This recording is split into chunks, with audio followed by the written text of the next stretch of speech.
Good morning, traders. Today is the 13th of January. My name is Dr. Hornsey, markets actually trading. And today I'll be looking at the British pound. I'm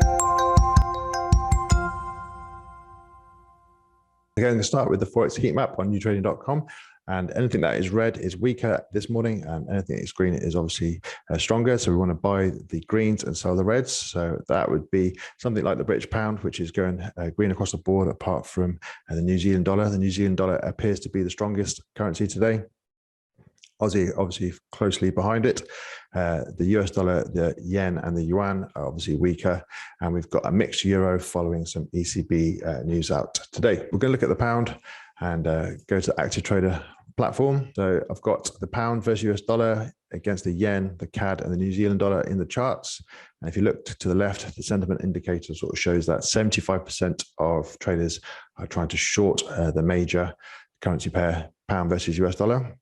95% are actually trying to short the pound versus New Zealand dollar, and 61% are trying to short against the CAD. And again, an extreme amount of traders are trying to short the pound versus the yen. And if I just move this, you can see here that the pound versus US dollar is trading a lot higher. We have had some higher highs and higher lows for the last 4 days. Against the yen, we've kind of been going sideways, but overall the momentum is to the upside. With the pound versus the CAD, we've been going sideways throughout 2022, really, after sort of peaking at the end of 2021. And with the New Zealand dollar, the pound's been going a lot higher. It's only the last couple of days that we've started to see this uptrend from bottom of November start to break. So we could be sort of seeing the pound versus New Zealand dollar going a bit lower. If we should get a break of this trend line, that would be under these lows here. Pound versus US dollar is going higher. I'm looking to see if we can get above the 1.38. So this is a 20 and 50 period Donchian channel, just to sort of show where the swing highs are. Obviously, like I said, we broke out of this little consolidation here from the start of January. So on the 11th, a couple of days ago, we broke out of that swing high, and now we're sort of moving up through all these other sort of old resistance levels. In the past, say looking to early September, we had a couple of tests of the 1.389. They sort of spiked through that, gave it a bit of a shooting star candle at the end of the day, and it reversed. So if we were to get back up to the 1.383, we could, sort of legitimately see a test of the liquidity above there, and then maybe this scenario where we sort of sell off again. However, there's still quite a lot of upside to go because we're only at 1.373 at the moment. The stochastic on the daily is high, so it's not like we're sort of seeing the start of a trend. We are kind of in the middle of some bullish moves.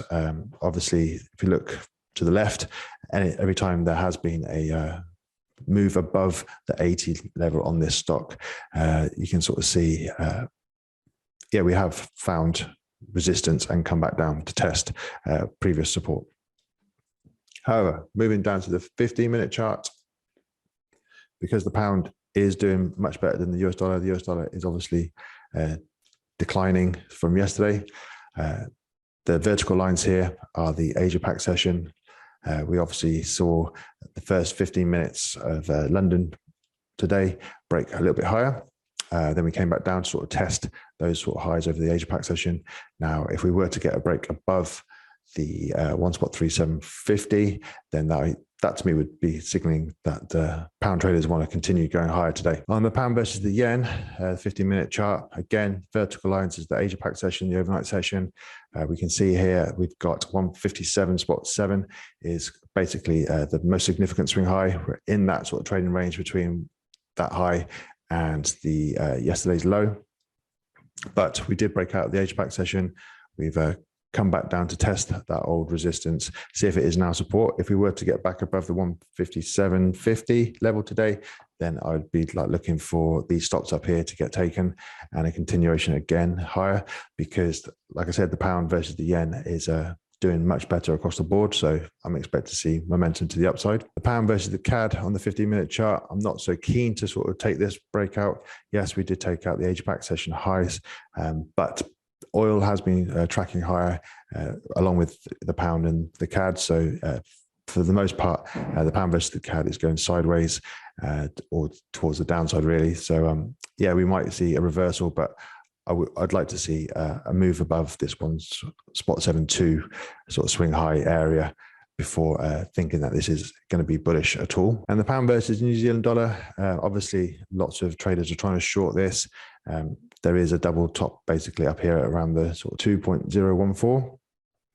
So I would be keen to see that get taken, stop out all those traders that are trying to short. But at the moment, I wouldn't want to follow along with the retail traders. Yes, the pound versus US dollar is going higher. Yes, the New Zealand dollar is strong against a lot of its peers today. I wouldn't want to sort of just assume that the New Zealand dollar is going to carry on going lower. So if I just take this off, go to maybe a 4-hour chart.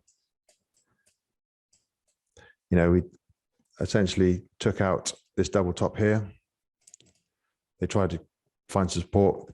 It couldn't happen. So now we're waiting basically to sort of see if this rising trend line gets tested, broken, retest to go lower, or whether it gets tested and then wait for another leg higher. So at the moment, pound New Zealand dollar is definitely not going to be the easiest to trade. Yes, there will be people trying to short it, but there is going to be some sort of major support underneath. Okay, for now, like I said, GBPU versus the dollar seems to be going higher. There's definitely some areas above of interest. Whether or not the buyers can overwhelm the sellers is to be seen, but there is some upside potential still to be had there. And the pound versus the yen should also do quite well. I hope that makes sense, and I'll speak to you again tomorrow.